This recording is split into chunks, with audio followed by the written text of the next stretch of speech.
Hello and welcome to NRI Affairs. We are at the FECCA conference in Brisbane, and with me is Christine Castley, who's the CEO of Multicultural Australia.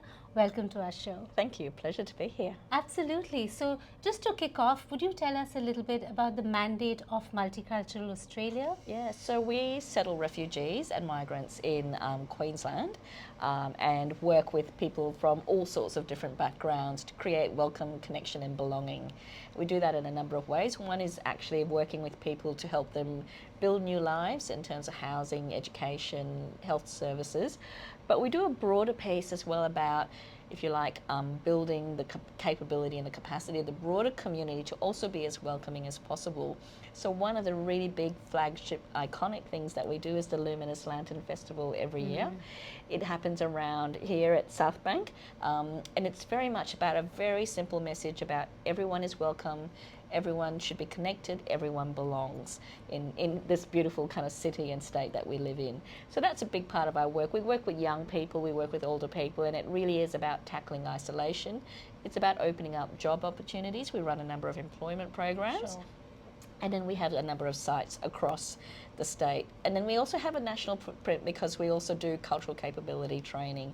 And that again is that message about building the capability of the country. And we've had requests from people from all sorts of different sectors. From the mining sector, we train the police recruits in a lot of corporate spaces. It's about that message around how can we all learn to live and work better as a very diverse and multicultural community.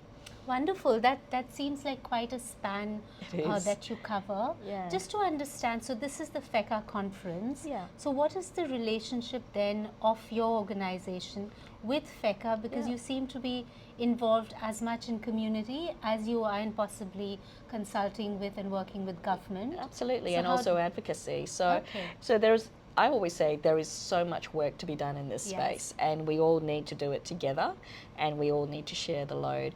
So obviously we're a member of ECCQ, the Ethnic Communities Council of Queensland, which is the Queensland kind of subset of FECCA.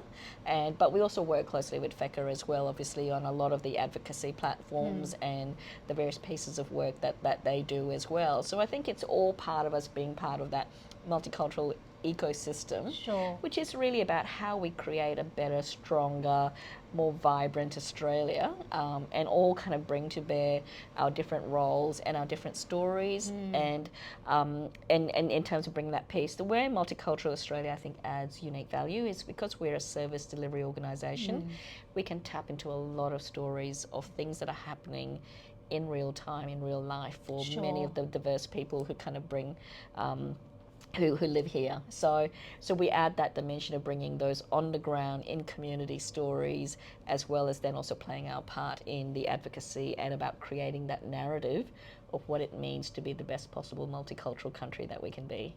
That's really wonderful, and I think some of my work also sort of echoes what you're talking about, because I serve as the Policy and Communications Officer at Hindus for Human Rights, which is an advocacy organization, and the idea is how can we be the most pluralistic version of the faith and of the community, and also take a stand against discrimination and some of the more harmful things that come out of community. And since you're so connected to community and stories is one of the ways in which we sort of understand what the narratives are. How do you feel about representation and empowered representation? Because one of the opportunity areas we find is that, especially for the Indian community here, there are a few organizations that tend to be visible, that tend to be out there, which are not necessarily representative of everybody, the diversity that exists within the organization. So how can smaller organizations, more diverse organizations and voices find a place at the table? And that's a really important point, I think, that you bring to, and there's two dimensions there. One is you speak about the Hindu community, and when we talk about multiculturalism, it's also really important to recognize we have multi-faith, and that is as much a part of people's personal identity that needs to be recognized, and we need to have that conversation about religion as well as culture in recognizing the diversity of who we are and get comfortable with that in Australia. The other other piece around smaller organisations, so the example I'll share with you is what we try to do at Multicultural Australia is through major events and whatever else provide a platform and then work together with many, many diverse communities. Obviously, we can only work with the people we know, so we try to get out there. That's right. We try to get out there to connect as much as possible. And I go through a whole range of different kind of events and across many different faith places. I go to many temples and mosques and different places to kind of try to have the conversation and meet with people and create that connection. Yes. So I think it's on all of us to step up and build those networks and connections, to be an active part of the ecosystem and not just sit back and wait for others to come back or sit back and wait to be seen or recognised. We need to be a little bit brave about stepping up and reaching out. And sometimes you'll feel like you're being a bit too forward. That could be a cultural thing. But it's just what we got to do to kind of get out there. Anyway. That's right.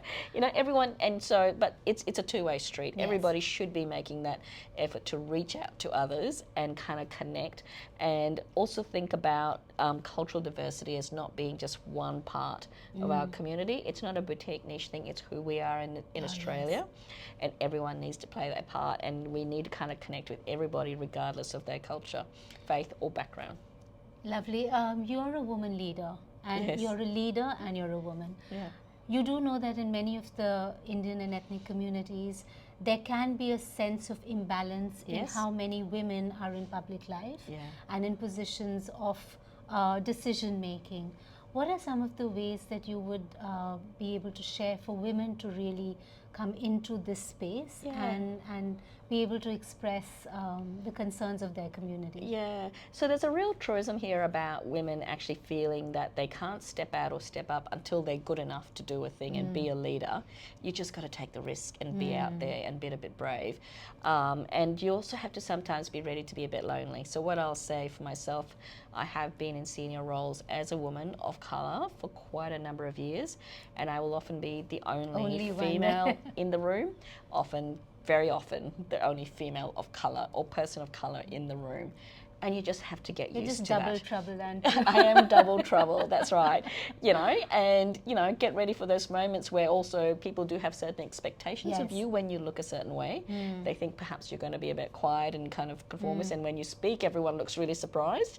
You need to be able to just be a bit blind to that and go on your way and do your job and establish your role and your right to be in the room. And to do that, you've got to believe that you have a right to be in that room. So that's that personal piece again, and think about how you can find those opportunities, but how you create the allies who will help you, you know, those of us who are in the same position working together in a very positive, constructive way to lift each other up and kind of move forward together. No, that's wonderful, and I think there's a message in there to be brave and to really take that first step and also reach out to allies. My last question is a little bit more about, you know, when you talked about cultural training, right? And there is this initiative now about Australia understanding multicultural communities better and understanding what the sort of differences and nuances are. Equally, perhaps there can be an opportunity to speak to new migrants and new you know, people who are coming in, for them to then understand what is the best way to be engaged in Australian society, and what are some of the cultural differences that they need to be aware of as well. Is there any work that you're doing or in any that new space? cultural culture and language, and how you embrace it has to be a cultural exchange, right? Yes, and that's it's the not just a one-way part, street. That's right. So, and I will often say to our community leaders or the different communities that we work with, this isn't just about us educating the Australian community about your cultural diversity. It is as much about us as multicultural communities standing up and learning ourselves about a different culture. Because when you talk about multi and cultural, that's about many different cultures. Yes. And a thing I will often say to many people who've, say, been born in Australia, you know, of an Anglo-Saxon background, who will say, I have no culture. I say, of course you have a culture. everybody has a culture. You just need to recognize, articulate, and be Yes. able to speak about your culture. And when we are each of us talking about how we each have a culture to share, rather than you have a culture and I'm the Australian, Yes. then that's a very different conversation. But each of us having a culture to share creates a much greater sense of equality and also a mutual exchange, which builds connection and ultimately builds true friendships, true relationships, Yes. and true belonging. No, absolutely. I do think that is a piece that sometimes sort of doesn't get addressed No. as much. Yeah. And obviously for organizations such as NRI Affairs, because we are a media platform, we think there is an opportunity to facilitate that Yes. exchange Yeah. both ways, Yeah. both talking from the community to a wider Australian population and the other way around. Yes, So of thank you course. so much for your time. I do want Thank to you for the ask you, conversation. what do you hope this conference Yeah. will create in terms of new learning or new things that are exciting for your work? Yeah, so I think there's a really important theme and question from this conference, which is asking everyone attending, what is your vision for a multicultural Australia? And just by getting everyone to sit down and think about that and think about how they articulate that, I think will create a real coalition of people who've actually thought about what we can all do to kind of create a successful multicultural Australia where we've all woven together into kind of a ties that kind of bind us together to create a stronger, better, multicultural, diverse Australia. Thank you so much. Thank you for Thank your you. time. Thank you so